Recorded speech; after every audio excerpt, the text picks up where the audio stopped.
নমস্কার বন্ধুরা। এপিসোড একটাতে তোমাদের সকলকে স্বাগত জানাচ্ছি। আজকের পর্বে দেখা গেল একের পর এক চমৎকার ঘটনা। রাহির মনে অভিমান জমলেও রাহুলকে নিয়ে চিন্তা তার একটুও কমেনি। অন্যদিকে আজকের পর্বে শুরুতে আমরা দেখতে পাই রাহুল রাহিকে একটা মজার গেম খেলার কথা বলল। তারা এই গেম খেলতে খেলতে দুজনেই খুব সহজ হয়ে যায় এবং অনেক গল্প করে। কিন্তু পরদিন ঘটে গেল অন্যরকম ঘটনা। রাহুল জানতে পারে রাহি অন্য একটা চাকরির জন্য অ্যাপ্লাই করেছে। রাহুল জিতে গেলেই সে এই বাড়ি ছেড়ে চলে যাবে।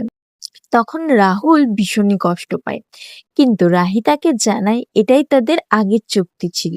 এরপরেই শুরু হয় আমাদের ফাইনাল ম্যাচ, যেটা দেখার জন্য দর্শকেরা ব্যাকুল হয়ে উঠেছে। প্রথমেই ইচ্ছা করে খারাপ খেলতে থাকে রাহুল, যাতে রাহি তাকে ছেড়ে না যেতে পারে। এরপর তার মাথায় আসলো দেশের কথা। সে দেশের কথা ভেবে আর খারাপ খেলতে পারলো না। আর রাহুল তার সর্বোচ্চ দিয়ে খেলাটা খেললো এবং জিতে গেল। রাহুল বলল তার এই জেতার পেছনের কারণটা রাহির জন্য যে সে জিতেছে সেটাও সে বলল এবং মঞ্চে ডাকলো রাহিকে।